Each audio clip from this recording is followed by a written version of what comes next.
హల్లెలూయా. సరే, సింబల్ పడింది. ఓకే.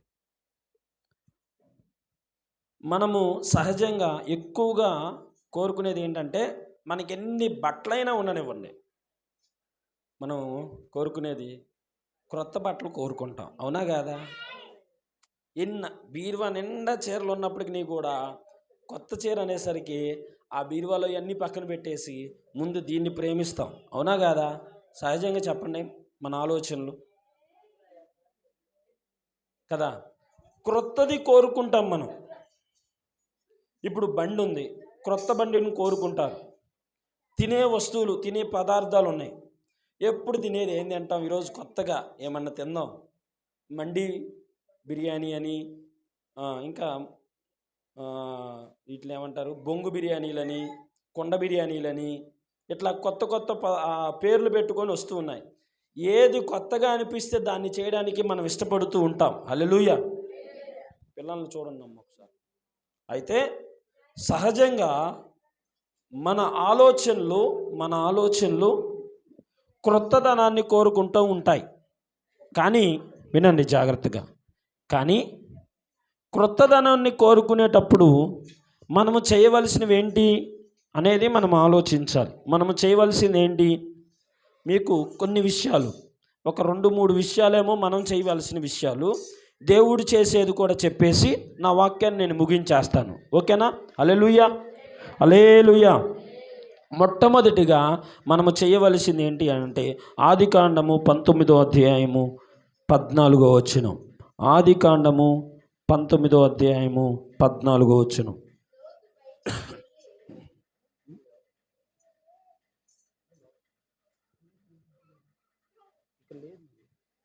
లోతు బయటకు వెళ్ళి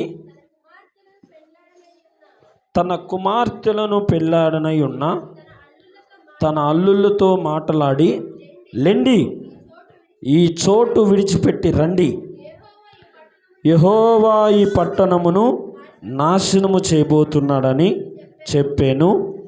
అయితే అతడు తన అల్లుళ్ళ దృష్టికి ఎగతాళి చేయువాని వలె ఉండెను.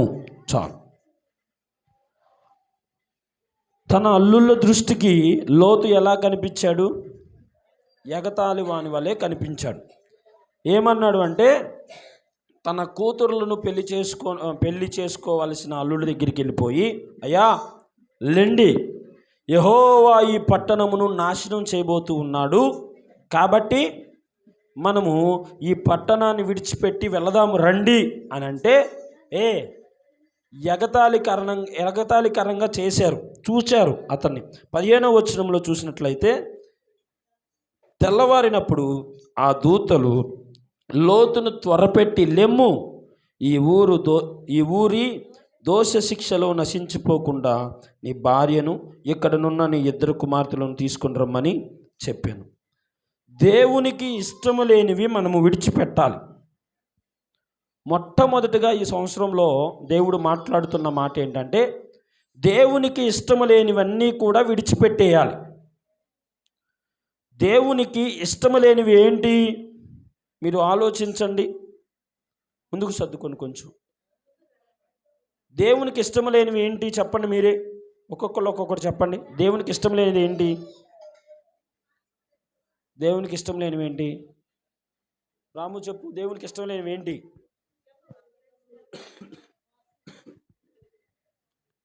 మోసం చేయడం, ఇంకా అబద్ధం ఆడడం దేవునికి ఇష్టం లేదు, ఇంకా దొంగతనం చేయడం దేవునికి ఇష్టం లేదు, ఇంకా చెప్పండి అమ్మా, ఆలోచించండి. దేవునికి ఇష్టం లేనివి ఏంటి? ఏంటి విన్నానా? చెప్పండి రా. దేవునికి ఇష్టం లేనివి ఏంటమ్మా? ఇంకా తప్పు చేయడం, పాపం చేయడం, వ్యభిచారం చేయడం, ఇంకా ఇతరులను ఎగతాళి చేయడం, ఇవన్నీ దేవునికి ఇష్టం లేదు. వినండి, సొదొమ గొమొర్రా పట్టణంలో ఉన్నవారు వినండి జాగ్రత్తగా, చిన్నవారు మొదలుకొని పెద్దవారు వరకు, జాగ్రత్తగా వినండి. హల్లెలూయా, వినాలి. చిన్నవారు మొదలుకొని పెద్దవారు వరకు, పండు ముసలి వరకు కూడా పాపపు ఆలోచనల చేత వారి తలంపులు నింపుకొని ఉన్నారు. ఈ పాపపు ఆలోచనల చేత వారి తలంపులు నింపుకొని ఉన్న వారి పట్టణమును దేవుడు ఏం చెయ్యాలనుకున్నాడు అంటే, అక్కడ క్లియర్గా రాయబడిన మాట ఏంటి? దోష శిక్ష. ఏంటంట? దోష శిక్ష. దోషమునకు వచ్చేది ఏంటంటే శిక్ష. ఆ శిక్షకు దేవుడు ఏమి శిక్ష పంపిస్తున్నాడు అని అంటే, ఆ పట్టణాలు సొదొమ గొమొర్రా అనే పట్టణాలు అగ్ని చేత కాల్చివేయబడడానికి దేవుడు అనుమతినిచ్చాడు. అయితే అక్కడ లోతు ఉన్నాడు. ఎవరు ఈ లోతు అంటే, దావీదు యొక్క తమ్ముడు, దావీదు యొక్క సహోదరుడు లోతు అక్కడ ఉండేసరికి లోతు కొరకు దావీదు భారంగా ప్రార్థన చేశాడు. ఎలాగూ ప్రార్థన చేశాడు అని అంటే మీకు స్పష్టంగా అర్థమయ్యే రీతిగా చెప్తా వినండి. ఒక వ్యక్తి కూరగాయలు అమ్ముకునే వ్యక్తి దగ్గరికి వెళ్ళి, అమ్మా ఈ ఎంత కొత్తవి? ఆమె అనేది 50 రూపాయలు అమ్మా అనింది అనుకో. లేదు 30 రూపాయలకి ఇస్తావా? లేదమ్మా 35కి ఇస్తా. లేదు 20కి. లేదు 10కి అని బేరం ఆడతాం, చూసారా? అట్లాగా అబ్రహాము లోతు విషయమై దేవుని సన్నిధిలో, ప్రభువా ఆ పట్టణాన్ని నాశనం చేయాలి అని అనుకుంటున్నావు కదా, ఆ పట్టణములో 50 మంది ఉన్నారనుకో, నాశనం చేయకుండా విడిచిపెడతావా అనగానే ఆ దేవుడు అన్నాడు కదా, సరే 50 మంది ఉంటే ఆ పట్టణాన్ని నాశనం చేయను.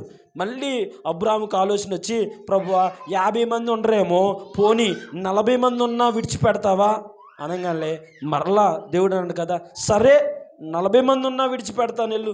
ప్రభువా ఒకవేళ 40 మంది ఉండకపోవచ్చు, 30 మంది ఉన్నా విడిచిపెడతావా? అట్లా దేవుని సన్నిధిలో భారంగా చివరిగా ఒక్కరున్నా విడిచిపెడతాను అని అన్నాడు. ఒక్కరు కూడా లేరు ఆ పట్టణాల్లో. నేను ఈరోజు మిమ్మల్ని అడుగుతున్న ప్రశ్న, మీ కుటుంబం వైపు కానీ, సంఘాల వైపు కానీ, మన గ్రామం వైపు కానీ దేవుని దృష్టి పడితే, దేవుడు మనలను చూస్తే మనము నీతిమంతులుగా ఉండగలుగుతున్నామా, అనీతిమంతులుగా ఉండగలుగుతున్నామా? ఆలోచించండి. అనీతిమంతులుగా ఉన్నట్లయితే దోష శిక్షను మనం అనుభవించాల్సి వస్తుంది. దేవునికి ఇష్టము లేనివి విడిచిపెట్టేయాలి. దేవుడు అన్నాడు కదా, ఆ పట్టణాన్ని విడిచిపెట్టు. ఆ పట్టణాన్ని విడిచిపెట్టకపోతే నీకు ప్రాణం ఉండదు, నీ భార్య ఉండదు, నీ పిల్లలు ఉండరు, నీ అల్లుళ్ళు ఉండరు, నీకు కలిగినది ఏది ఉండవు. అరే నేను ఈ పట్టణంలో సిరి సంపదలు సంపాదించాను కదా, ఒక కోటను కట్టుకున్నాను కదా, ఒక రాజ్యాన్ని వినాలి, ఒక రాజ్యాన్ని స్థాపించుకున్నాను కదా. జాయ్సీ తోలు తీస్తా. నేను ఒక రాజ్యాన్ని స్థాపించుకున్నాను కదా, ఈ రాజ్యాన్ని విడిచిపెట్టడం ఎట్లాగా? నేను ఇక్కడ నివాసం ఏర్పరచుకున్నాను కదా, ఈ నివాసాన్ని విడిచిపెట్టడం ఎట్లాగా? నువ్వు ఎన్ని నిర్మించుకున్నా దేవునికి ఇష్టం లేనివి మనం విడిచిపెట్టాల్సిందే. దేవదూత త్వరపెడుతుంటే 2 కుమార్తెల చేతును పట్టుకొని పరిగెత్తాడు. హల్లెలూయా. లోతు భార్య ఏమనుకుంది? అరే ఎన్నాళ్ళు ఏడేగా సహవాసం చేశాం అని ఒకసారి వెనక్కి తిరిగింది. ఏమైపోయింది? ఎప్పటికీ ఉప్పు స్తంభం అలానే ఉంది. దేవునికి ఇష్టం లేనివి మనం విడిచిపెట్టకపోతే ఇంకా దేవుడు నీకు అవకాశం ఇచ్చి మరొక సంవత్సరమును నీకు అనుగ్రహింపచేసి మరొక సంవత్సరంలో నీవు ప్రవేశించి దేవునికి ఇష్టురాలుగా, దేవునికి ఇష్టుడుగా ఉండాలని కోరుకుంటూ దేవుడు నిన్ను ప్రేమించి నీకు సంవత్సరం అనే దయను నీకు అనుగ్రహింపచేశాడు. ఇప్పుడైనా సరే నేను దేవునికి ఇష్టం లేనివి విడిచిపెట్టేయాలి. ఏం చేయాలి? దేవునికి ఇష్టం లేనివి విడిచిపెట్టేయాలి. లోతు విడిచిపెట్టాడు కాబట్టి బ్రతికాడు. లోతు భార్య విడిచిపెట్టలేదు కాబట్టి ఏమైపోయింది? ఉప్పు స్తంభం అయిపోయింది, చనిపోయింది. నీవు దేవునికి ఇష్టం లేనివి విడిచిపెట్టి ఈ సంవత్సరంలోనికి ప్రవేశించినట్లయితే దేవుడు నీ జీవితాల్లో అద్భుతాలు చేయనుగాక. రెండోదిగా త్వరగానే ముగిస్తాను, క్రిస్మస్కి లేట్ అయిందనే నేను అంతే, ఏం లేదు, పెందలాడ అవజేద్దామని. రెండోదిగా ఏం చేయాలంటే ప్రతి విషయంలో కూడా ప్రేమ కలిగి ఉండాలి. ఏం చేయాలి ఈ సంవత్సరంలో? మొట్టమొదటిగా ఏమో దేవునికి ఇష్టం లేనివి ఏవైనా కానీ, అసూయ, కుళ్ళు, కుతంత్రాలు, కక్షలు, క్రోధాలు, మత్సరాలు, అహంకారము, గర్వము, ఈర్ష్య ఏదైనా కానీ దేవునికి ఇష్టం లేనివి విడిచిపెట్టేయడమే. ఇక్కడ నేను మీకు కొంచెం అనుకునే మాట చెప్తా, వినండి జాగ్రత్తగా. విడిచిపెట్టిన తర్వాత మళ్ళీ వెనక్కి చూసామా చాలా దారుణంగా ఉంటుంది పరిస్థితి. కుక్క ఏం చేసిద్దంటే గతికిన వాటిని మరలా ఏం చేసిద్ది, కక్కిద్ది, మరలా గతికిద్ది. అలాంటి నీచ స్వభావంలోనికి వెళ్ళిపోకూడదు మనం. దేవునికి ఇష్టం లేనివి ఒక్కసారి విడిచిపెట్టిన తర్వాత చి అని వాటి వైపు కూడా చూడకూడదు. హల్లెలూయా. రెండవదిగా ప్రేమ కలిగి ఉండాలి. మొట్టమొదటిగా మనం ఏం చేయాలి, దేవునికి ఇష్టం లేనివి విడిచిపెట్టాలి. రెండవదిగా ప్రేమ కలిగి ఉండాలి. చూడండి, ఎఫెసీయులకు రాసిన పత్రిక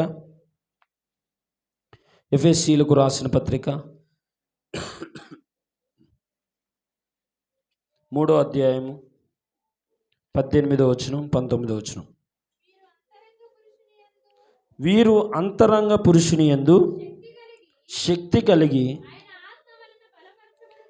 ఆయన ఆత్మ వలన బలపరచబడినట్లుగాను క్రీస్తు మీ హృదయములలో విశ్వాసము ద్వారా నివసించినట్లుగాను తన మహిమైశ్వర్యము చొప్పున మీకు దయచేయవలనని మీరు దేవుని సంపూర్ణత యందు పూర్ణులగునట్లు. ఇక్కడ నుంచి చూడండి, ప్రేమ యందు వేరుపారి స్థిరపడి. ప్రేమ యందు ఏం చేయాలంట, మనం వేరుపారి స్థిరపడాలి. వేటి యందు మనం స్థిరపడాలి, ప్రేమ యందు వేరుపారి స్థిరపడాలి. ప్రేమ యందు వేరుపారి స్థిరపడి సమస్త పరిశుద్ధులతో కూడా దాని వెడల్పు, పొడుగు, లోతు, ఎత్తు గ్రహించుకొనుటకును. చూడండి, ప్రేమ వినండి జాగ్రత్తగా. శక్తివంతమైంది ఈ లోకంలో ఏంటి అని అంటే ఏం చెప్తారు మీరు? ఇదే మాట మహాత్మా గాంధీ గారిని అడిగితే ఏం చెప్పేవాళ్ళు అనుకున్నారు? చెప్పండి మీరే. ఏం చెప్పేవాళ్ళు మహాత్మా గాంధీ గారు? ప్రేమే. అవునా కదా? ఒక చెంప మీద కొడితే రెండో చెంప చూపించాలి అని యేసయ్య చెప్పాడు. ప్రేమతోనే స్వతంత్రాన్ని అలా తీసుకొస్తాడు. ఇప్పుడు మనం కూడా కక్షలతో ఏం సాధించలేం, గొడవలతో ఏం సాధించలేం, చిరాకులతో ఏమి సాధించలేం, లేకపోతే వాదించుకోవడం వల్ల ఏమి సాధించలేం. కానీ దేవుని దాసులుగా చెప్తున్న మాట ఏంటంటే ప్రేమతో యేసయ్య లోకాన్ని సాధించాడు. హల్లెలూయా. మనము కూడా ప్రేమతో ఈ మనుషులను, సమాజాన్ని సాధించే వారముగా ఉండాలి. ఇక్కడ అంటున్నాడు కదా, ప్రేమకు ఎత్తు ఎంత ఉందో గ్రహించాలి, నువ్వు లోతు ఎంత ఉందో గ్రహించాలి, వెడల్పు ఎంత ఉందో గ్రహించాలి. ప్రేమను ఇంత చక్కగా వివరిస్తున్నాడు. ఎందుకు అసలు మనం రక్షించబడ్డాము? మనము నీచులమైనప్పటికీ, మనము పాపాత్ములమైనప్పటికీ, మనము దౌర్భాగ్యులమైనప్పటికీ, మనము ఘోరమైన కార్యాలు చేసిన వారమైనప్పటికీ, భయంకరమైన స్వభావం కలిగిన వారమైనప్పటికీ, దేవునికి అయిష్టులుగా ఉన్న వారమైనప్పటికీ, దేవుడు తన కృపచేత మనలను నేటి వరకు ప్రేమిస్తూనే ఉన్నాడు. హల్లెలూయా. ఆయన ప్రేమకు నిదర్శనం మనమే. ఆయన ప్రేమకు నిదర్శనం ఏంటి? మనము పొందుకున్న రక్షణే, మనకు పరలోక రాజ్యం ఉందనే ఒక స్థిరమైన ఒక ఆశే ఆయన ప్రేమకు నిదర్శనం. హల్లెలూయా. యేసయ్య ప్రేమను చూపించాడు అని చెప్పడానికి నిదర్శనం ఏంటంటే కల్వరి సిలువలో నీ కొరకు నా కొరకు మరణించాడు. ఆయన ప్రేమకు అవధులు లేవు, అంతు లేదు. ఆయన ప్రేమ బహు విశాలమైనది, బహు విస్తారమైనది. అందుకనే యేసయ్య అన్నాడు కదా, నేను లోకమును ఎంతంటే ఎంతో ప్రేమించాను. కాబట్టి ఈ దినమున దేవుడు మనతో మాట్లాడుతున్న మాట ఏంటంటే మనము ఈ సంవత్సరం అంతా కూడా ప్రేమ కలిగిన వారముగా ఉండాలి. ప్రేమ లేని పరిస్థితులు ఎదురవుతాయి. మనల్ని ప్రేమించరు కానీ మనం మాత్రం ప్రేమించాలా అనే మనసు కూడా వచ్చింది. మనం చేయవలసిన పని ఏంటంటే ప్రేమించడం మాత్రమే. హల్లెలూయా. వారి మనసుల్లో మనం దూరి వారి మనసులను ఏమన్నా నట్లు లూజ్ అయితే టైట్ చేయలేం. మనం చేయగలమా? దేవుడు టైట్ చేస్తారు వాళ్ళని. హల్లెలూయా. ఇంకోటి వినండి జాగ్రత్తగా. పురుషుడు ఎలా ఉన్నప్పటికీ, స్త్రీ ఎలా ఉన్నప్పటికీ పురుషుని యందు సంపూర్ణమైన ప్రేమ కలిగి ఉండాలి స్త్రీ యందు సంపూర్ణమైన ప్రేమ కలిగి ఉండాలి పురుషుడు. పిల్లల ఎడల సంపూర్ణమైన ప్రేమ కలిగి ఉండాలి. తల్లిదండ్రుల ఎడల సంపూర్ణమైన ప్రేమ కలిగి ఉండాలి. ఆ కుటుంబాలు చాలా ఆశీర్వాదకరమైన కుటుంబాలుగా మార్చబడతాయి. హల్లెలూయా. కొన్నిసార్లు మనకు నచ్చవు, కానీ ఏం చేయాలనుకున్నారు? కోపం వస్తూ ఉంటుందిలే కానీ అని నవ్వుతూ ఉండటమే మనం చేసే పని. హల్లెలూయా. అంతా మంచికే, అంతా మేలు కోసమే అని అనుకోవాలమే. హల్లెలూయా. నచ్చవన్నీ. అలాంటి సమయంలో కూడా కొంచెం ఓపికతో మనము ఆయన కార్యాల కొరకు కనిపెడితే చాలు. నేను తెలుసుకున్న గడిచిన 2025 సంవత్సరంలో నేను తెలుసుకున్న విషయం ఏంటంటే, నేను మాట్లాడడం వలన ఏ కార్యము జరగదు. నేను మౌనంగా ఉండడం వలన నా తరపున, నా పక్షమున నా దేవుడు మాట్లాడడం ప్రారంభిస్తే ఈ భూమి మీద ఎవడైనా మాట్లాడగలడంటారా? చెప్పండి. ఆ విషయాన్ని నేను మీకు తెలియజేస్తా, గుండె మీద చేసుకొని. నేను మాట్లాడడం వలన అవమానము, నిందలు, బాధలు, ఇబ్బందులే కలిగాయి. కానీ నేను తీర్మానం తీసుకున్నా, ప్రభువా ఇక ఎలా ఉన్నప్పటికీ కూడా నేను మౌనంగా ఉంటాను. నా తరపున, నా పక్షమున నీ ఉండి వారితో మాట్లాడండి. హల్లెలూయా. ఎంత కఠినమైన వారైనప్పటికీ కూడా దేవుడు చెప్తాడు. ఎన్నిసార్లు గద్దించినా లోబడకపోతే మరి అంతేగా. అవకాశం ఎత్తంటే అబ్బో మనం ఏదో భక్తి పరులు అని, మనం ఏదో ప్రార్థన పరులు అని, మనం ఏదో గొప్పవాళ్ళం అని అనుకుంటున్నామేమో. కాదు. ఎన్నిసార్లు మనల్ని గద్దిస్తున్నాడు. ఎందుకో తెలుసా? లోబడతామని. ఎందుకో తెలుసా? చెప్పండి. విధేయత చూపిస్తామని. కాబట్టి మనము ప్రేమ కలిగిన వారముగా ఉండాలి. 19వ వచనం చదవండి. ఇదే అధ్యాయంలో 19వ వచనం. జ్ఞానమునకు మించిన క్రీస్తు ప్రేమను తెలుసుకొనుటకు తగిన శక్తి గలవారు కావాలనని ప్రార్థించుచున్నాను. అవునా? జ్ఞానము కలిగిన క్రీస్తు ప్రేమను తెలుసుకోవడానికి శక్తి కలిగిన వారముగా ఉండాలని ప్రార్థిస్తున్నాం. క్రీస్తు ప్రేమను మనము సంపూర్ణంగా తెలుసుకున్నట్లయితే మనలో నూతనమైన ప్రేమ భావాలు వ్యక్తపరచబడతాయి. హల్లెలూయా. క్రీస్తు ప్రేమను మనం అర్థం చేసుకోగలిగితే అసలు ప్రేమ యొక్క విలువ మనకు అర్థమవుతుంది. క్రీస్తు ప్రేమ మనము తెలుసుకుంటేనే మనం ఇతరులను ఎలా ప్రేమించాలో తెలుసుకోగలం. హల్లెలూయా. మొట్టమొదటి విషయం ఏంటి? ఈ సంవత్సరంలో దేవుడు మనతో మాట్లాడుతున్న మాట, మొట్టమొదటి విషయం దేవునికి ఇష్టము లేనివి విడిచిపెట్టాలి. రెండో విషయం ప్రేమ కలిగి ఉండాలి. మూడో విషయం ఏంటంటే, ఇది చాలా ప్రాముఖ్యమైన విషయం, క్షమాపణ కలిగి ఉండాలి. ఏం కలిగి ఉండాలి? ఇది కొంచెం కష్టమే. మీ భర్త వచ్చి దబా గుద్దుతుంటే క్షమిస్తారా మీరు? మీ భార్య వచ్చి తిడుతుంటే క్షమించగలమా? లేకపోతే నీ ఎదుటోళ్ళు వచ్చేసి నీ పక్కన ఉంటోళ్ళో, లేకపోతే నీ ఎదుటింటోళ్ళో, లేకపోతే నీ బంధువులో, నీ సొంతోళ్ళో సిగ్గులేదా నీకు? అసలు అన్నం తింటున్నావా గడ్డి తింటున్నావా అన్నారు అనుకో, ఎట్టుండిద్ది మనకి? అక్క నేను క్షమిస్తున్నాను లెక్క అంటావా? క్షమాపణ ఇంకేమన్నా పక్కన పెట్టి నీకే సిగ్గులేదు అంటావు నువ్వు కూడా. అవునా కదా? కానీ ఈ సంవత్సరంలో మనం నేర్చుకోవాల్సినవి ఏంటి అంటే క్షమాపణ కలిగి ఉండాలి. ఇలానే ఒక ఆలోచన వచ్చింది. దేవుడు అంటున్నాడు కదా, క్షమించండి అని బోధ చేస్తుంటే ఒక శిష్యుడికి ఒక డౌట్ వచ్చింది. ప్రభువా ఎంతవరకు మేము క్షమించాలి అని అన్నాడు. ఎంతవరకు క్షమించడం ఏంటయ్యా? క్షమిస్తూనే ఉండాలి అని అన్నాడు. కాదు ప్రభువా, ఒక్కసారి సరిపోద్దా? 2 సార్లు సరిపోతాయా? 3 సార్లు సరిపోద్దా? క్షమిస్తే సరిపోద్దా అంటే 4వసారి ఏం చేయాలని అన్ని చెప్పండి. ఆలోచన అని అట్లా అడిగాడంటే లోపల ఏముంటుంది చెప్పండి? ఒక్కసారికి రా అని అంటాం కదా మనం కదా. అంటే 3 సార్లు క్షమిస్తే సరిపోద్దా ప్రభు అంటే 4వసారి ఏం చేయాలని? నీ అంతు తేలవాలనేనా కాదా? ప్రభు వారు అన్నారు కదా, చూడండి లూకాసు వార్త 17వ అధ్యాయం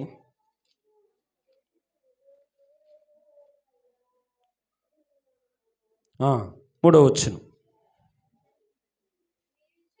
మీ విషయమై మీరే జాగ్రత్తగా ఉండుండి, మీ సహోదరుడు తప్పు చేసిన ఎడల అతన్ని గద్దించుము, అతడు మారు మనసు పొందిన యెడల అతన్ని క్షమించుము. వినండి జాగ్రత్తగా, మన విషయంలో మనమే జాగ్రత్త పడాలి.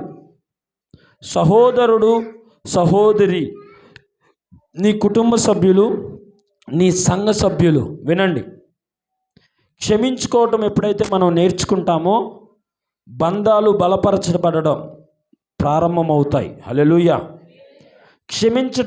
క్షమించడం ఎక్కడైతే, ఏ కుటుంబాల్లోనైతే ఉండదో ఆ కుటుంబం విచ్ఛిన్నమైపోతారు. క్షమించడం ఏ వ్యక్తిలోనైతే ఉండరో ఆ వ్యక్తితో సహవాసం అనేదే ఉండదు. వినండి జాగ్రత్తగా, ఈ నూతన సంవత్సరంలో నూతన వాగ్దానాలను పొందుకోవటమే కాదు, నూతన ఆశీర్వాదాలు కోరుకోవటమే కాదు, మనము కోరుకోవాల్సింది ఏంటి అంటే మనము క్షమించే స్వభావము కావాలి ప్రభువా అని కోరుకోవాలి. ఏం చేయాలి? అతడు మారు మనసు పొందాడు అనుకోండి, క్షమించేయాలి. తప్పును ఏలెత్తి చూపించకూడదు. దేవుడు యెషయా గ్రంథంలో ఉంటుంది కదా, యేసయ్య దేవుడు మనలను క్షమించిన తర్వాత ఆయన అంటాడు కదా, మీ పాపములకు తూర్పు నుండి పడమటకు ఎంత దూరమో మీ పాపములను మిమ్ములను అంత దూరము చేస్తాను అని అన్నాడు. హల్లెలూయా. మనము చేసిన తప్పుదములు మనం గుర్తు తెచ్చుకొని బాధపడుతూ ఉంటాం, కానీ దేవుడు వాటన్నిటిని క్షమించేశాడు. ఎదుటి వాళ్ళని చూసినప్పుడు వారు చేసిన మంచి కనపడదు ఎవరికి. నిన్ను చూస్తే నువ్వు చేసిన మంచి కనపడదు ఎదుటి వాళ్ళకి, నువ్వు చేసిన తప్పే వారికి కనపడిద్ది. అవునంటారా కాదంటారా? చెప్పండి, మీరు చెప్పండి అమ్మా, అందరూ గట్టిగా చెప్పండి. హల్లెలూయా, హల్లెలూయా. రాత్రి 12:30 దాకా ఉంచి ఇప్పుడు హల్లెలూయా అంటున్నావు, నీకు అవన్నీ అట్టుంది అనుకుంటున్నారా? సరే, ఎదుటి వాళ్ళకి మనము చేసిన మేలు ఎవరు చూడరు, మనము పడుతున్న కష్టం ఎవరు గ్రహించరు. కానీ ఏదన్నా ఒక చిన్న తప్పు చేయండి, అందరూ ఏలెత్తి ఆ తప్పునే చూపిస్తారు. అవునా కాదా? మన హృదయం ఎంత తెల్లగా ఉన్నప్పటికీ కూడా ఆ తెల్లటి హృదయము పైన ఒక చిన్న మరక కనపడినా కానీ అందరూ కూడా ఆ హృదయాన్ని, తెల్లటి హృదయాన్ని చూడరు, ఆ మంచిని చూడరు, ఆ మరకను మాత్రమే చూస్తారు. ఎలాంటి మనుషులు మన ఎదుటిపడినా రాబోతున్న సంవత్సరంలో మనము నేర్చుకోవాల్సిన విషయం ఏంటంటే దేవునికి ఇష్టం లేనివి విడిచిపెట్టేయాలి, ప్రేమ కలిగి ఉండాలి, మూడోదిగా క్షమించడం అనేది నేర్చుకోవాలి. హల్లెలూయా. ఏం చేయాలి? క్షమించడం నేర్చుకోవాలి. క్షమించడం చేత కాదు, కానీ క్షమించడం ఎలాగో హల్లెలూయా, క్షమించడం ఎలాగో ప్రభు తెలుసు. ఎందుకంటే ఆయనకు ఒక పేరు ఉంది. ఏం పేరు అనుకున్నారు? క్షమించుటకు సిద్ధ మనసు కలిగిన వాడా అని పిలిచాడు దావీదు భక్తుడు. ఏమన్నాడు ఆయన? క్షమించుటకు సిద్ధ మనసు కలిగిన వాడా అని అన్నాడు. ఆయనది ఎలాంటి మనసు అంట? క్షమించడానికి సిద్ధపడిన మనసు. హల్లెలూయా. మన మనసు కూడా ఆయన మనసులాగా మార్చబడునుగాక. మన మనసు కూడా క్షమించే మనసుగా దేవుడు చేయునుగాక. ఆమేన్. తర్వాత ఇంకా మనం చూసినట్లయితే 4వ వచనం చూడండి. అతడు ఒక దినమున 7 మార్లు నీ ఎడల తప్పిదము చేసి 7 మార్లు నీ వైపు తిరిగి మారు మనసు పొందితినని ఎడల అతన్ని క్షమింపవలెను అని అన్నాడు. చాలు, వినండి ఒకసారి. నీ ఎదుటనున్న, ఇంకా మీకు అర్థమయ్యేలా చెప్తా వినండి. మీ భర్త పొద్దున్నే ఏదో కోపం వచ్చి ఎరకొట్టుడు కొట్టేశాడు. మళ్ళీ కొట్టేసిన తర్వాత అమ్మ సారీ రా, కోపం వచ్చి కొట్టేశాను అన్నాడు. సర్లే క్షమించేశా. మళ్ళీ 2వ సారి కొట్టాడు, సారీ రా తప్పైపోయింది. 3వ సారి కొట్టాడు, 4వ సారి కొట్టాడు, 5వ సారి కొట్టాడు. ఇంకా 5 వరకే మనకు ఛాన్స్. ఇక 6వ సారి అట్టుండిద్ది మన పరిస్థితి. అట్టుండిద్ది, నేను తిన్న దెబ్బలన్నీ కూడా నీకు పడే వరకు నీ అంతు చెప్తా, నీ అంతు తేలుస్తా అంటాం. నాన్న, అమ్మ, బాబాయ్, చిన్ని, పాప అందరికి వెళ్ళిపోతాయి. దేవుడు అన్నాడు కదా, అలా కాదు. నీ సహోదరుడు నిన్ను నీ ఎడల 7 మార్లు, రోజులో 7 మార్లు తప్పిదం చేసి 7 మార్లు నేను మారు మనసు పొందాను అని అన్నప్పుడు నువ్వేం చేయాలి అని అంటే, ఏం చేయాలి? క్షమించాలి. ఇక 7 మార్లు సరిపోయిద్దా ప్రభువా అని అడిగాడు పేతురు గారు తట్టుకోలేక. 7 మార్లు సరిపోయిద్దా? 7 మార్లు తర్వాత ఇక మా ఇష్టం చేసుకోవచ్చా? కాదు కాదు కాదు. ఎన్నిసార్లు క్షమించాలి? 70 ఏళ్ళు మార్లు. ఏంటంట? ఎన్నిసార్లు అంటే ఎన్ని సంవత్సరాలు? 70 ఏళ్ళు అంటే 70 సంవత్సరాలు.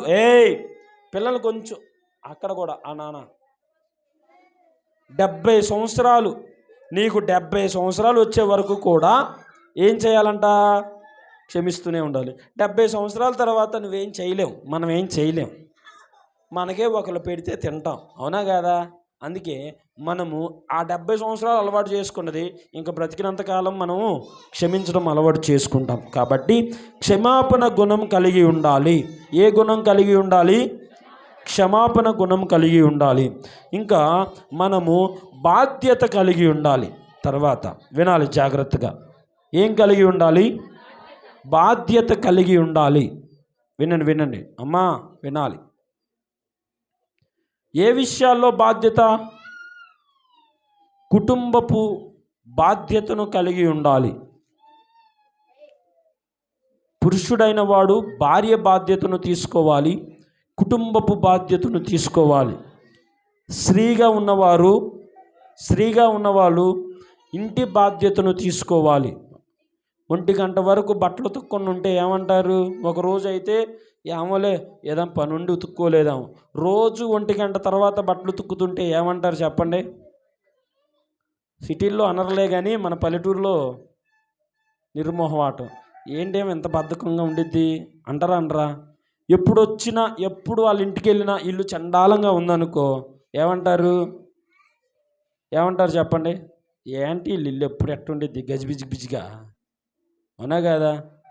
ఎవరైనా మన ఇంటికి వచ్చిన తర్వాత మన ఇల్లు కొంచెం ఆహ్లాదకరంగా ఉండడానికి మనం ప్రయత్నం చెయ్యాలి, అవునా కదా? ప్రశాంతంగా ఉండడానికి ప్రయత్నం చేయాలి. నీ భర్త పగలంతా కుటుంబం కొరకు, బిడ్డల కొరకు పగలంతా ఎండనక వాననక అన్నిటినీ తట్టుకొని ఎన్ని బాధ్యతలైనా కానీ మోస్తూ ఆ పగలంతా కష్టపడి సాయంత్రం నీ ఇంట్లోకి అడుగుపెట్టిన తర్వాత ప్రశాంతమైన వాతావరణాన్ని నువ్వు భర్తకి ఇవ్వాలి, అవునా కదా? ప్రశాంతంగా ఉండే మనసు భార్యకు భర్త ఇవ్వాలి.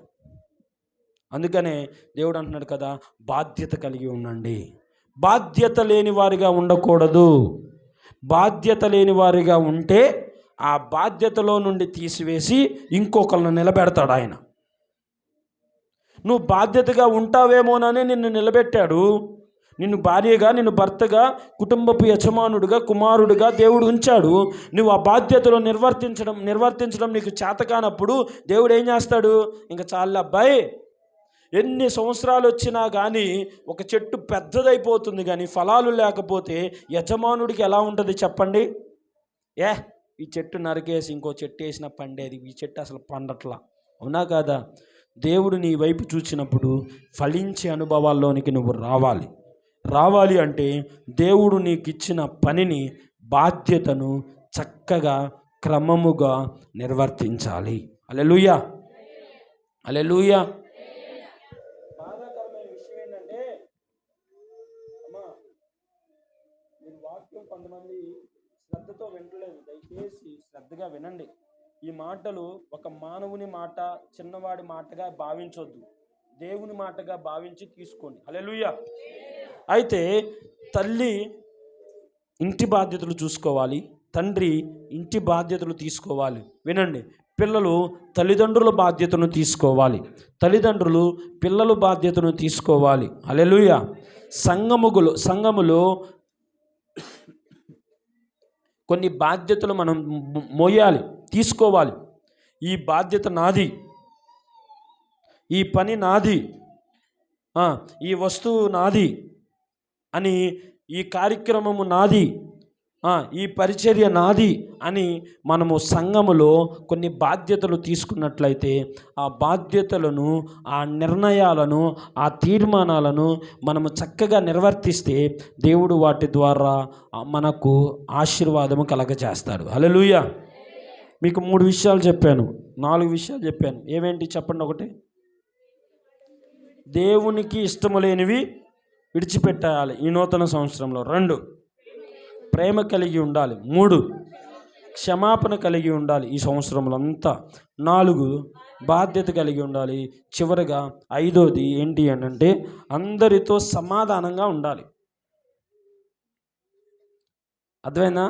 ఎవరితో? అందరితో. అందరు ఈ మాట చెప్పండి, అందరితో సమాధానంగా ఉండాలి. మీకు మీరు చెప్పుకోండి, జీవనం ఈ సంవత్సరం అంతా అందరితో సమాధానంగా ఉండాలి. మీకు పేరు చెప్పుకొని చెప్పండి, అందరితో సమాధానంగా ఉండాలి, అందరితో సమాధానంగా ఉంటాం. కొంతమంది ఉన్న వాటిని బట్టి టెక్కుపోతారు. టెక్కులు టిక్కుమంటాడు దేవుడు, జాగ్రత్త. ఉన్నదాన్ని బట్టి మనము అందరితో అసమాధానంగా ఉండకూడదు. ఏ రోజు ఏది అపాయము నీ మీదకి వస్తుందో ఎవరికి తెలియదు. అవునా కాదా?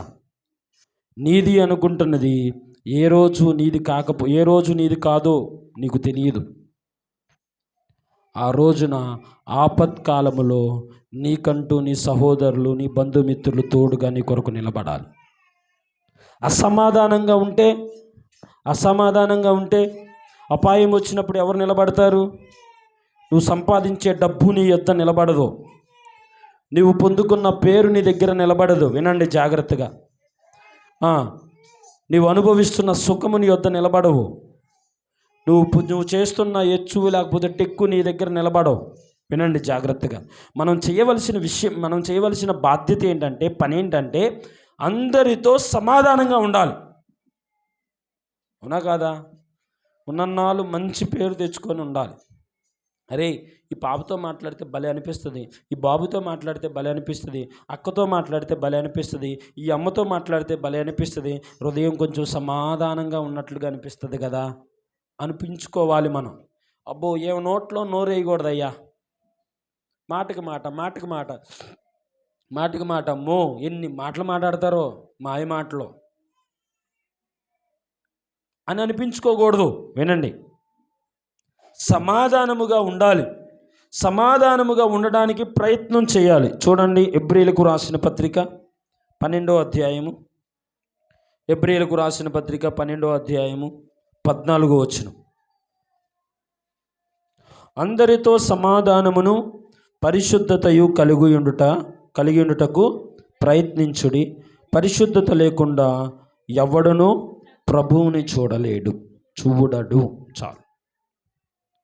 ఇక్కడ అందరితో సమాధానముగా ఉండడానికి ప్రయత్నం చేయాలి. ఏం చేయాలి? అందరితో సమాధానంగా ఉండాలి. మనకి నచ్చని వారు ఉంటారు, మనకి ఇష్టం లేని వారు ఉంటారు, మనకి నచ్చని మాటలు మాట్లాడే వాళ్ళు ఉంటారు, మనల్ని అవమానపరిచే వాళ్ళు ఉంటారు, మనలను గాయపరిచే వాళ్ళు ఉంటారు, మనలను నిందించే వాళ్ళు ఉంటారు.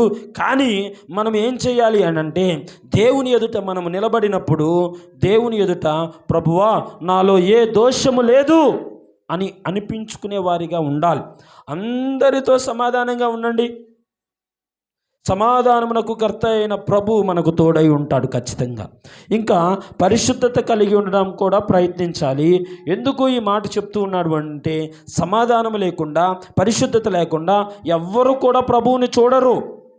నేను ప్రభువుని చూస్తాను అని చేసే భక్తి, చేసే ప్రార్థనలు, ఉపవాసాలు ఇవన్నీ కూడా వ్యర్థమైపోతాయి. ఎందుకు? సమాధానంగా లేకపోతే ఈ వ్యక్తి ద్వారా, ఈ వ్యక్తితో నువ్వు సమాధానంగా లేవు కాబట్టి నువ్వు పరలోకానికి పాత్రురాలవు కావు అని ప్రభువు అంటే, గుండెలు బాదుకున్నా కానీ పరలోకం ప్రవేశించలేం, ఏడ్చినా కానీ పరలోకం ప్రవేశించలేం, గుండెలు బ్రద్దలైపోయి అంత కన్నీరు మున్నీరైపోయినా కానీ పరలోకంలో ప్రవేశించలేం. అందుకని మనము చిన్న చిన్న విషయాల్లో ఎందుకు నిత్య రాజ్యాన్ని మనం పోగొట్టుకోవడం? హల్లెలూయా, హల్లెలూయా. పరలోకంను సంపాదించాలి, ప్రభువుని చూడాలి అని అంటే సమాధానం కలిగి ఉండాలి, పరిశుద్ధత కలిగి ఉండాలి. రోమీయులకు రాసిన పత్రిక 12వ అధ్యాయము, రోమీయులకు రాసిన పత్రిక 12వ అధ్యాయము 18వ వచనం. రోమీయులకు రాసిన పత్రిక 12వ అధ్యాయము 18వ వచనం.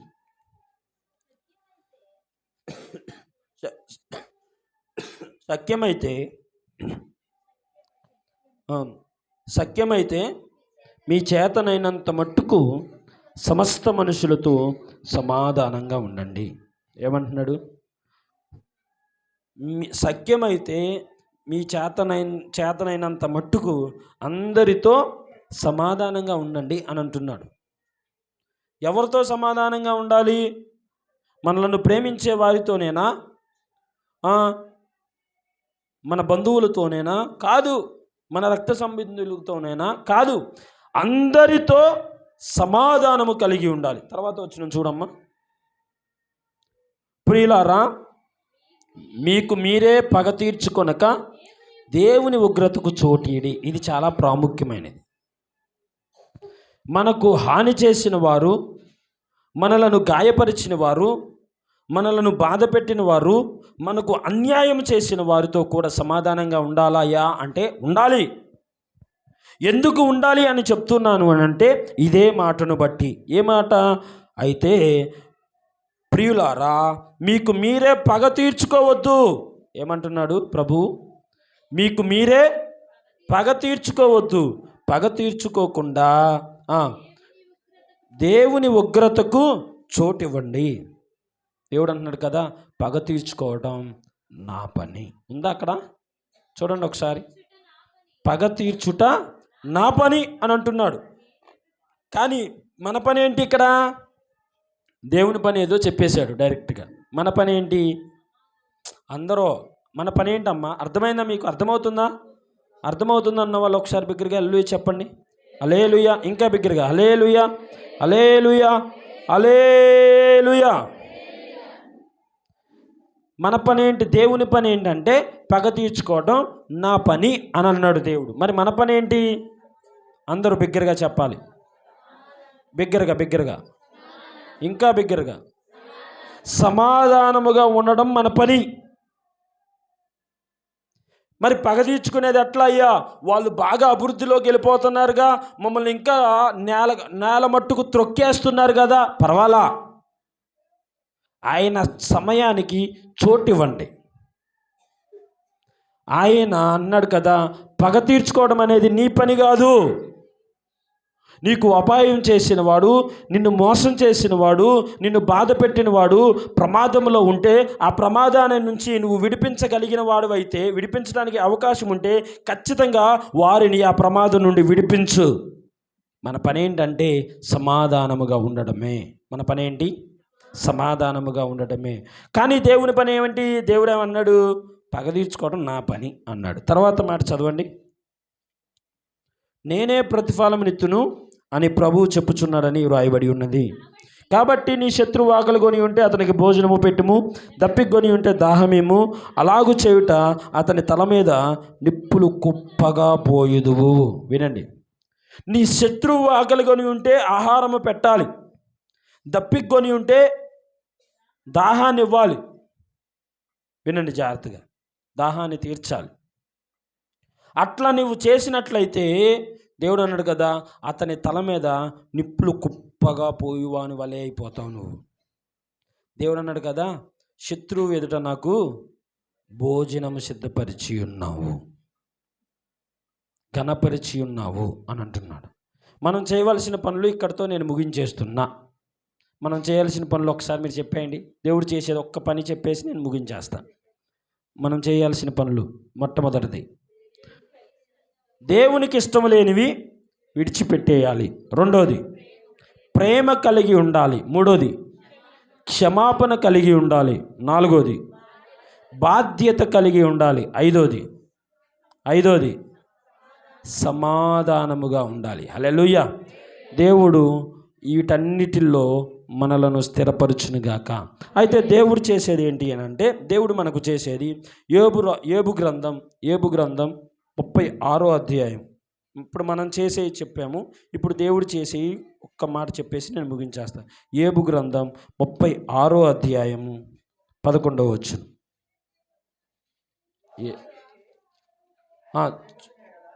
36వ అధ్యాయము 11వ వచనం చదవండి బ్రదరు. వారు ఆలకించి ఆయనను సేవించిన ఎడల తమ దినములను క్షేమముగాను తమ సంవత్సరములను సుఖముగాను వెళ్ళబుచ్చుదురు. చాలు. దేవుడు మనతో మాట్లాడుతున్న వాగ్దానం ఏంటంటే, దేవుడు మనతో చెప్పిన మాట ఏంటంటే, వారు ఆలకించి నన్ను సేవించిన ఎడల, ఎవరైతే నా మాటలు విని నా మాటలను ఆలకిస్తారో, ఆలకించడమే కాదు, నిద్రపోతున్న వాళ్ళు ఒకసారి మీ పక్కన వాళ్ళు చూడండి, నిద్రపోతున్నారేమో, కొంతమంది కనపడుతున్నారు నాకు, తలకాయలు గడగడగడగడ ఊగేస్తున్నాయి. సాయంత్రం అంతా ఈరోజంతా భోజనం చేసేసి కాసేపు స్లీపింగ్కి వెళ్ళిపోదాం అందరం. ఇప్పుడు మాత్రం నిద్రపోవద్దు. హల్లెలూయా. సరే, వారు ఆలకించి నన్ను సేవించిన ఎడల, దేవుణ్ణి సేవించాలి, దేవుణ్ణి ఆరాధించాలి, దేవుణ్ణి గణపరచాలి, దేవుని మాత్రమే మహిమకు కారణంగా చేయాలి, ప్రభావములకు అధిపతి ఆయనే. హల్లెలూయా. మన జీవితంలో మనము మొదటి ప్రాధాన్యతను దేవునికి మాత్రమే ఇవ్వాలి.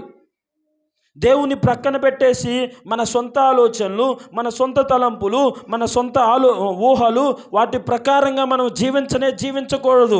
ఆయనను సేవించిన ఎడల ఏం చేస్తానంటున్నాడు దేవుడు? వారి దినములను క్షేమముగాను, చాలు ఇక్కడ ఆగండి ఒకసారి. దినములన్నీ కూడా క్షేమముగా ఉండాలి అని అంటే మనము దేవుని మాటను ఆలకించాలి. ఆలకించడమే కాదు, సేవించాలి. అప్పుడే వినండి 2026 సంవత్సరం ఎలా ఉంటుందో ఎవరికి తెలుసు చెప్పండి? ఎవరికైనా తెలుసా? 2026 సంవత్సరంలో ఎన్ని ప్రమాదాలు మన కొరకు పొంచి ఉన్నాయో, ఎన్ని భయంకరమైన పరిస్థితులు మన చుట్టూ ఆవరించబడతాయో, ఎన్ని అనారోగ్యకరమైన పరిస్థితులు మనం ఎదుర్కోవాల్సి వస్తుందో, ఎన్ని ఆర్థికమైన ఇబ్బందులు మనము పడాల్సి వస్తుందో ఎవరికన్నా తెలుసా? లేకపోతే మరణము పొంచి ఉందో ఎవరన్నా చెప్పగలరా? గ్యారెంటీ ఉందా నాకు, నా కుటుంబానికి ఎవరైనా చెప్పగలరా? కానీ నేను చెప్పగలను ఏంటంటే, మీ దినములన్నీ క్షేమముగా ఉండాలి అంటే నీవు ఆయనను సేవించేవారిగా ఉండగలిగితే. హల్లెలూయా. నీవు ఆయనను సేవించిన ఎడల, నీవు ఆయన మాటను వినిన ఎడల ఏం చేయాలి? ఆలకించిన ఎడల నీ దినములన్నీ కూడా క్షేమముగా చేస్తాడు దేవుడు. హల్లెలూయా. దేవుడు ఈరోజు నీతో మాట్లాడుతున్న మాట ఏంటంటే, నువ్వు చేయాల్సి చెప్పేసేసాడు దేవుడు. ఇప్పుడు దేవుడు చేస్తానన్నది ఏంటో వినండి. నీ దినములన్నీ కూడా క్షేమముగా మార్చబోతున్నాను అని అంటున్నాడు. హల్లెలూయా.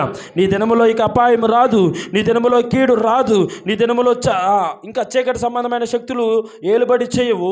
నీ చుట్టూ నేను నిలబడి నేను నీకు కంచె వేయబోతున్నాను అంటున్నాడు దేవుడు. హల్లెలూయా. నీ దినములన్నీ కూడా క్షేమముగా ఉంటావు. హల్లెలూయా. తర్వాత మాట చూడండి, తమ సంవత్సరములు సుఖముగా వెళ్ళబుచ్చుతారంట. ఈ మాట ఎంత ధైర్యాన్ని ఇస్తుందో.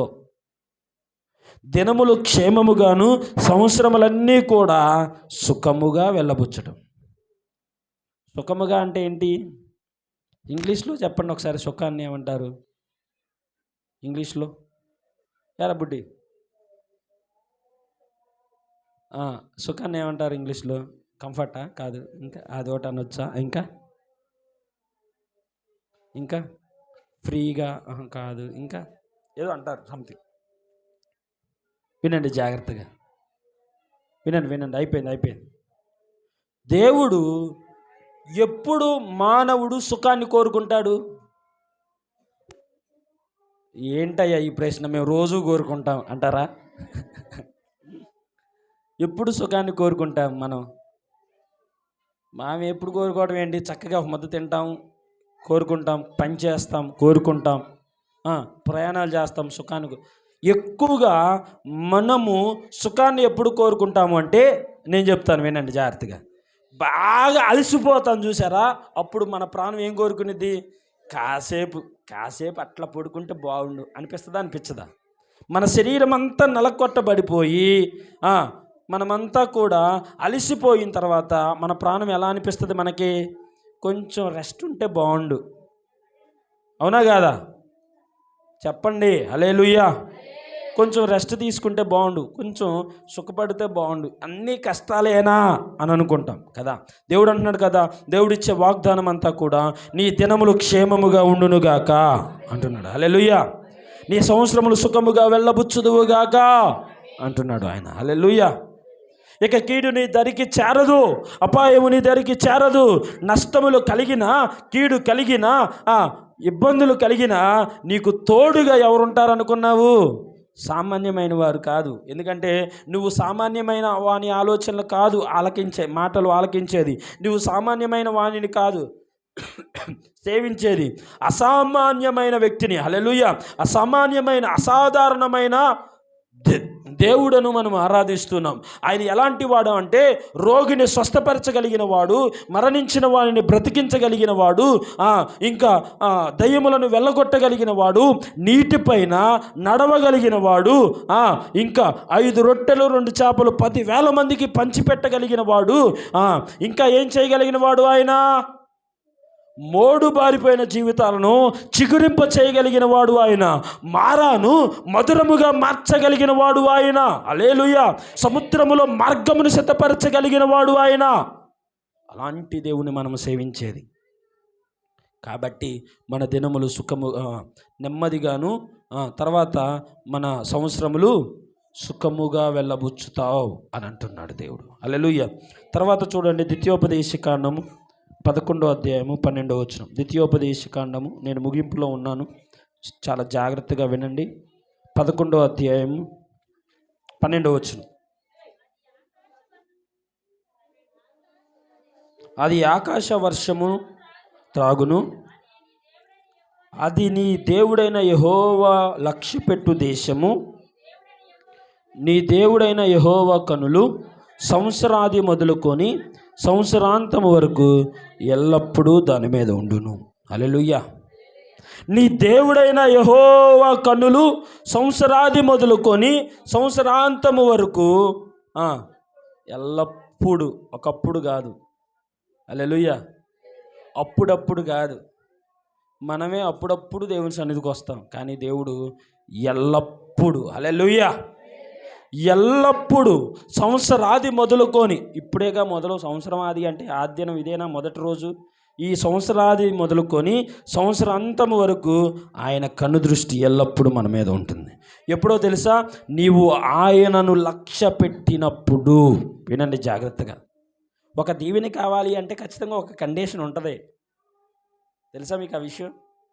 నీవు ఆయనను లక్ష్య పెట్టినప్పుడు, ఆయనను నీవు సేవించినప్పుడు, ఆయనకు నువ్వు ప్రాధాన్యతనిచ్చినప్పుడు, ఆయన అంటున్నాడు కదా, నేను నీ దేవుడైన యెహోవాను, నేను యెహోవాగా ఉండి ఇదిగో సంవత్సరాది మొదలుకొని సంవత్సరమాంతము వరకు కూడా నా కనుదృష్టి నీ తోడు ఉంటుంది. హల్లెలూయా, హల్లెలూయా. ఆయన మనలను చూస్తూ ఉన్నాడు అనుకో, అపాయం మన దగ్గరికి రాగలదా? చెప్పండి అమ్మా.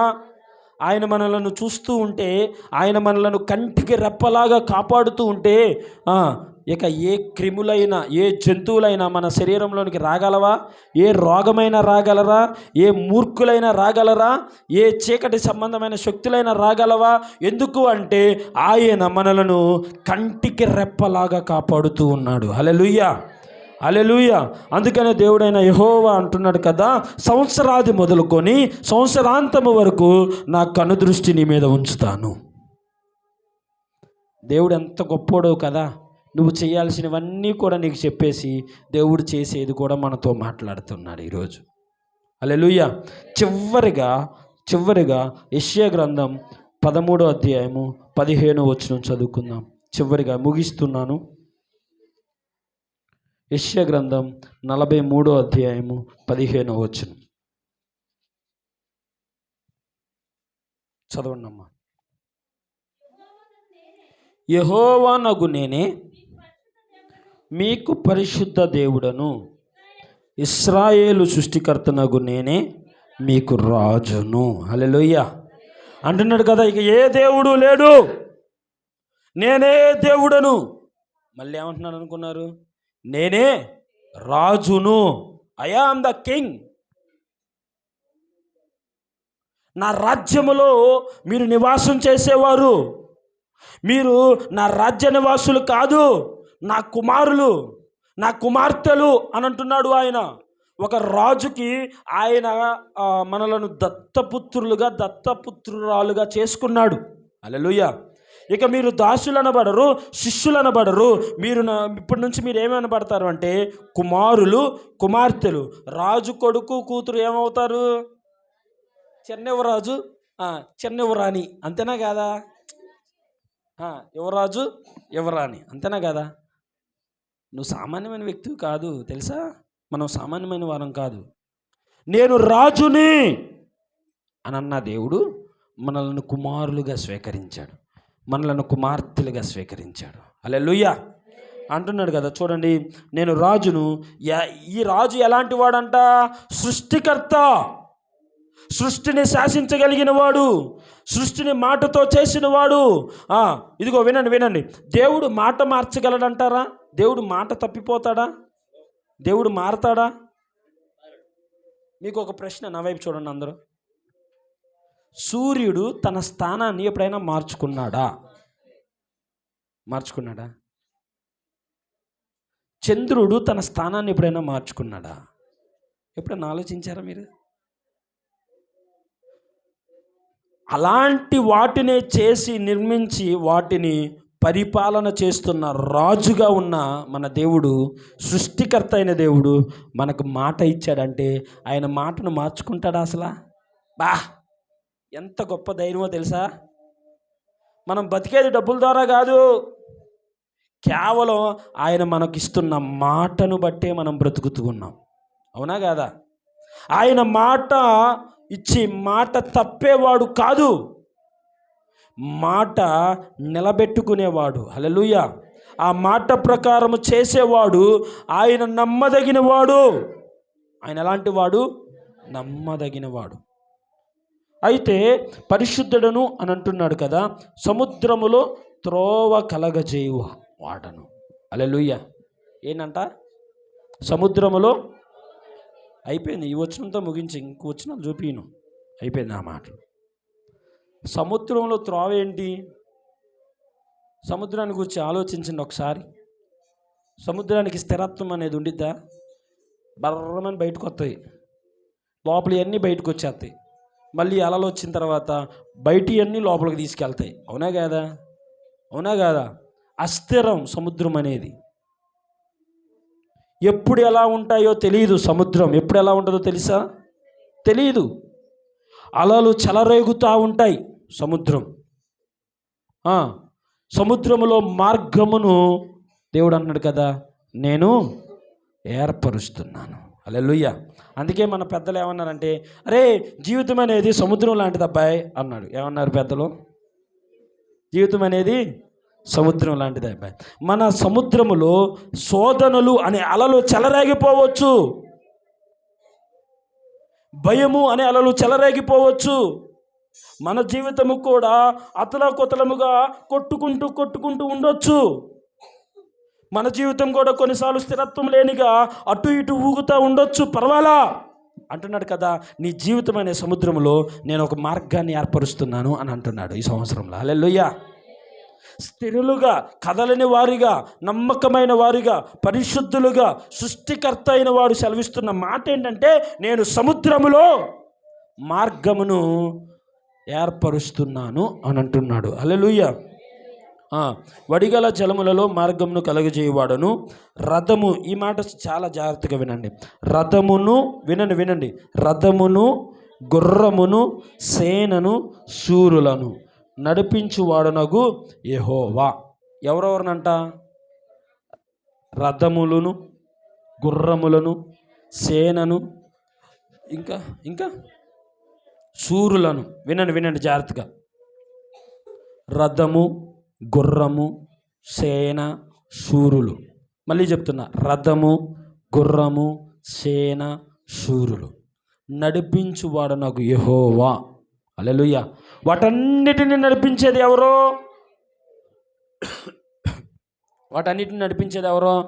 యెహోవా. రథమును నడిపించాలి అంటే ఎవరు కావాలి? రథమును నడిపించాలంటే ఎవరు కావాలి? ఆలోచించండి మీరు. నేను చెప్పనా? రథసారథి కావాలి. ఎవరు కావాలి? రథసారథి కావాలి. రథము ఎటు పడితే అటు వెళ్ళదు రథసారథి ఉంటే.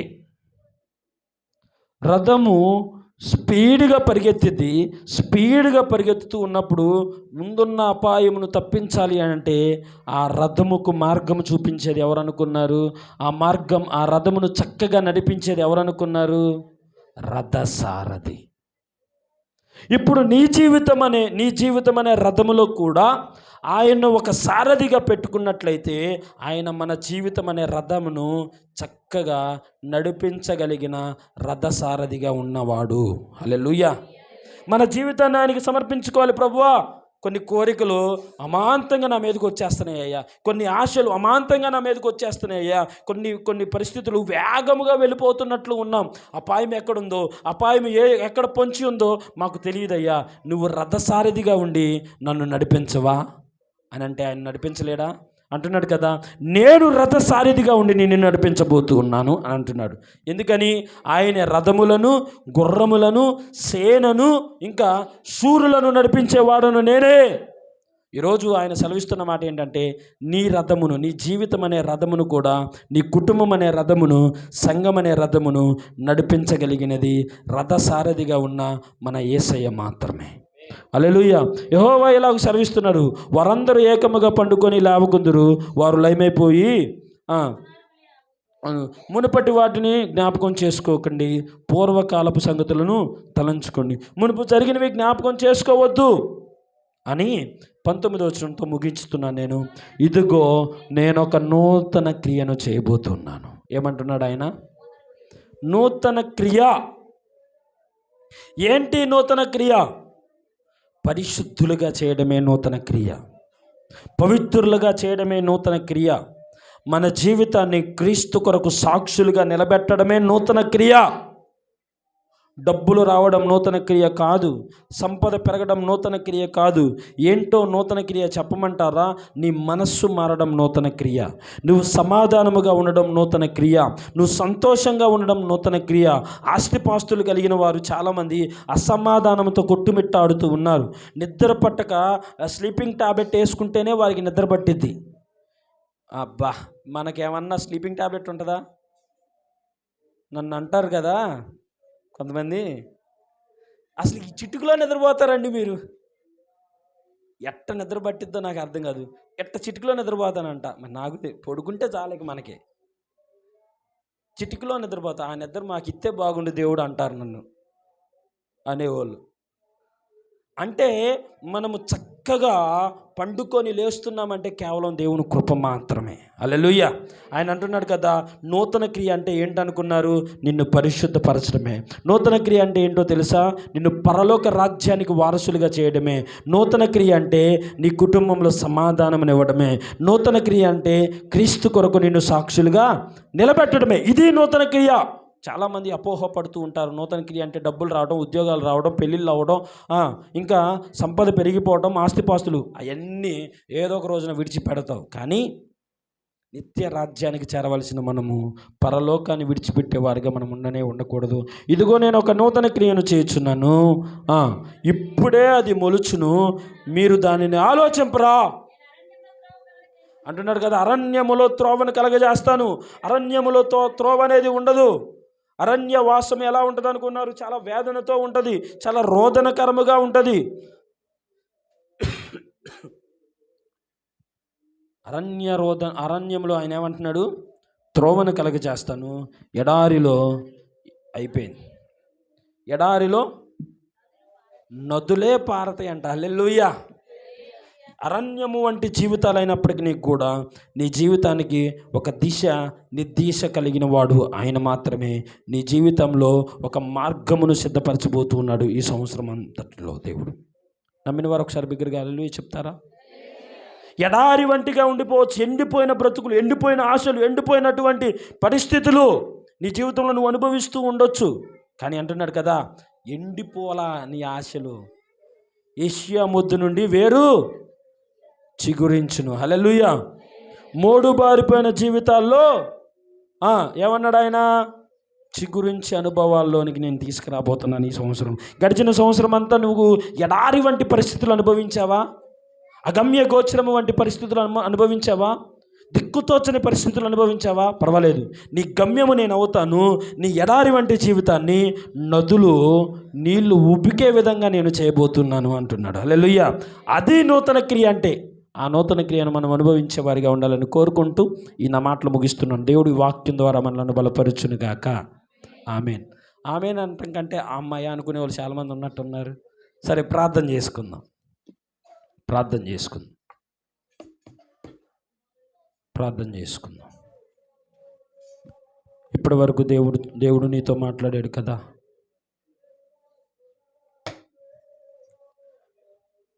నువ్వు చేయవలసినవి ఏంటో దేవుడు నీకు తెలియచేశాడు.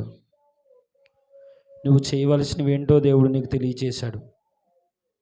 దేవుడు నీతో